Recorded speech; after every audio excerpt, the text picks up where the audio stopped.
सुप्रभात, अभिनंदन। जी हाँ, आज की इस कक्षा में काव्य नामक उपविषय पर आप सभी का सुस्वागतम। बच्चों, अब तक आप सभी 10वीं कक्षा के अंतर्गत तुलसीदास और सूरदास जैसे कवियों को पढ़ चुके हैं। आपने सूरदास के पद भी पढ़े और तुलसीदास की चौपाइयाँ भी। आज हम जिस महान कवि की कविता को पढ़ने जा रहे हैं, उनके भावों को समझने जा रहे हैं, उनका नाम है सूर्यकांत त्रिपाठी निराला। सूर्यकांत त्रिपाठी निराला।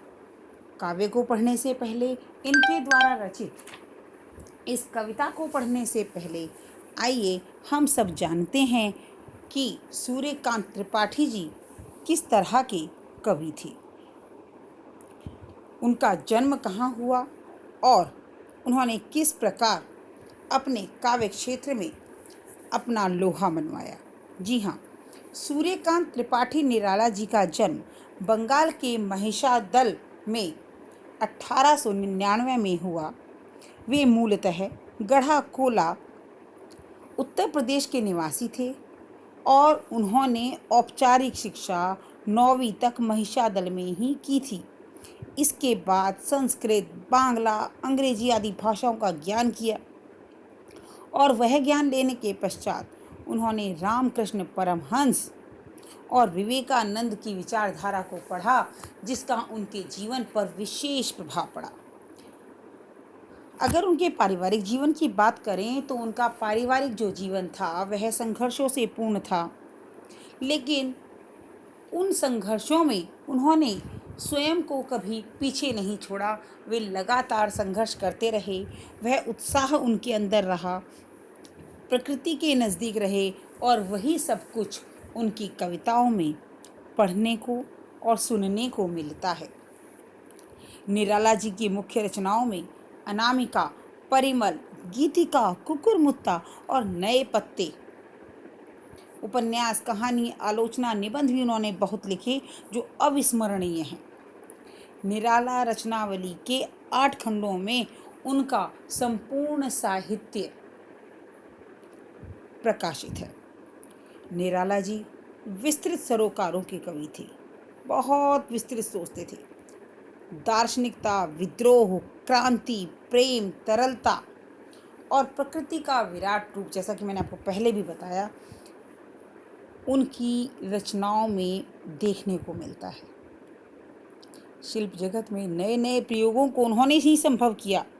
छायावादी रचनाकारों में सबसे पहले मुक्तक छंद जो था उन्होंने प्रयोग किया। शोषित, उपेक्षित जो लोग थे उनके प्रति भी उनके मन में गहन सहानुभूति का भाव मिलता है और उनके लिए भी उन्होंने अपने काव्य में जो है बहुत सुंदर और अच्छे तरीके से शब्दों को काव्यबद्ध कर बहुत सुंदर कविताएं लिखी हैं। आज की उनकी यह कविता जो हम अपने पाठ्यक्रम में पढ़ रहे हैं, यह हमारी क्षितिज में संकलित कविता है। क्षितिज हमारी पुस्तक का नाम है और उत्साह नामक गीत जो है उसको हम आज पढ़ने वाले हैं, जो किसने लिखी है? सूर्यकांत त्रिपाठी जी ने लिखी है। और यहाँ इस कविता में कवि क्या कहना चाह रहा है वह समझते हैं। उत्साह एक आवाहन गीत है। आवाहन किसे कहते हैं? आवाहन कहा जाता है जब हम किसी को बुलाते हैं। तो यहाँ पर जो आवाहन है वो है बादलों का। बादलों को संबोधित किया गया है। बादल निराला जी का प्रिय विषय है। कविता में बादल एक तरफ पीड़ित प्यासे जन की आकांक्षा को पूरा करता है। देखिए कवि की कल्पना कि वही बादल जो एक तरफ प्यासे लोगों की, प्यासी धरती की प्यास को मिटाता है, वहीं दूसरी तरफ बादल की नई कल्पना बड़ी सुंदर कवि ने की है कि नई कल्पना के नए अंकुर विध्वंस के लिए क्रांति चेतना को संभव करने वाला भी है। कवि जीवन के व्यापक और समग्र दृष्टि से देखता है। कविता में ललित अथवा सुंदर कल्पनाएं हैं। क्रांति की चेतना है, जो सामाजिक क्रांति के अंतर्गत बदलाव है। बदलाव में साहित्य की भूमिका ही महत्वपूर्ण होती है। जब भी बदलाव आता है, काव्य उसका महत्वपूर्ण अंग बन जाता है। और निराला इसे नवजीवन और नूतन कविता के संदर्भों में देखते हैं। इसी के साथ एक और अट नहीं रही है नामक कविता है, जिसमें फागुन का जो महीना होता है, उसमें जो चारों तरफ खुशियाँ और खुशियों की मादकता होती है, उसको प्रकट किया गया है कि फागुन के महीने में, यानी आप ये समझिए कि फरवरी और मार्च का जो महीना होता है, कि उस समय जो चारों तरफ बसंत ऋतु की सुंदरता छाई रहती है, वह प्रत्येक व्यक्ति के मन को प्रसन्न करने वाली होती है। और इतना सौंदर्य उस समय प्रकृति में होता है कि कवि को कहना पड़ता है कि यह जो सुंदरता है, यह कहीं भी नहीं समा पा रही है।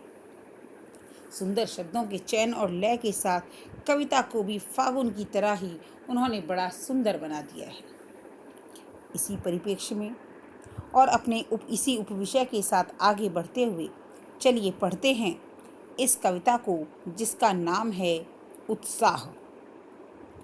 और अभी जैसा कि मैंने आपको बताया कि इस कविता में कवि ने बादलों को संबोधित किया है, बादलों का आह्वान किया है और बादलों को कहा है, क्या कहा है?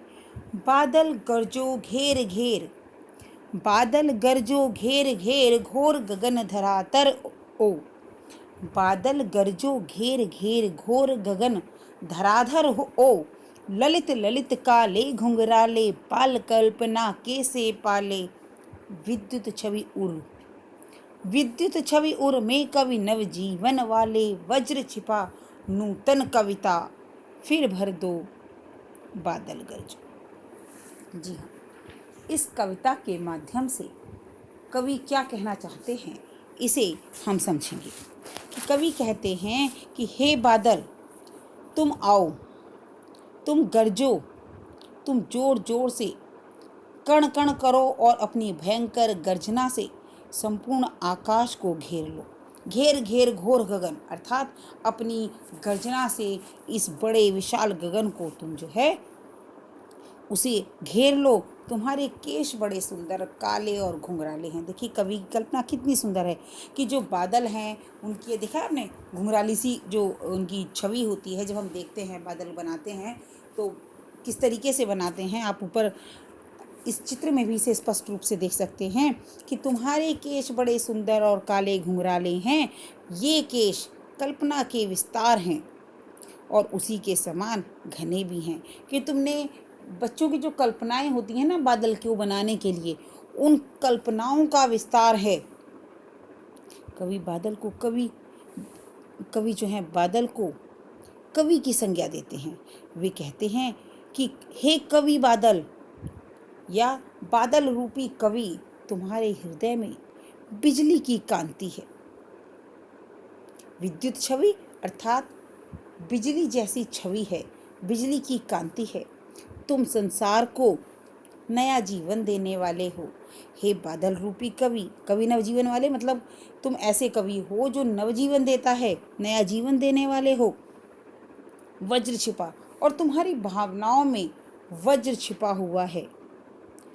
नूतन कविता, तुम अपनी नवीन कविता का संसार में संचार कर दो, कि तुम अपनी नवीन कविता का संचार कर दो। हे बादल तुम गरजो और संसार भर में अपनी गर्जन तर्जन से व्याप्त हो जाओ और तुम गरजो।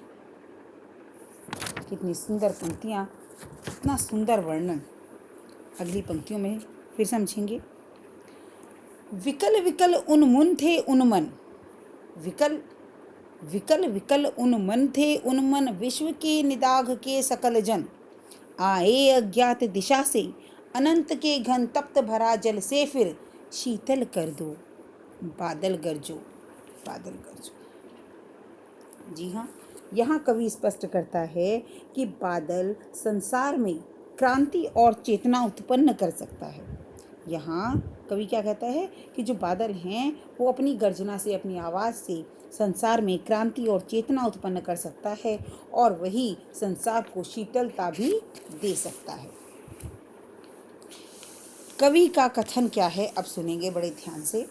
विकल विकल उन्मन थे उन्मन विश्व के निदाग सकल जन आए अज्ञात दिशा से अनंत के घन तप्त धरा जल से फिर शीतल कर दो बादल गरजो। कवि का कहना है कि संसार में चारों ओर गर्मी के कारण व्याकुलता फैली हुई है। विकल विकल अर्थात परेशान उन्मने, जो जिस लोगों की कल्पना की है कि गर्मी के कारण सभी लोग, मैंने आपको पहले बताया कि फागुन माह की सुंदरता की वर्णन है, तो फागुन माह की सुंदरता कब आएगी, जब जो है पिछली परेशानियों से जो लोग हैं वो बहुत ज़्यादा परेशान होंगे, तभी उन्हें खुशी महसूस ज़्यादा होती है। कि कवि का कहना है कि संसार में चारों ओर गर्मी के कारण जो विकलता है, जो व्याकुलता है, उससे लोग परेशान हैं और गर्मी के कारण उन्मने हैं, उनके मन जो है नहीं लग रहे हैं। इसलिए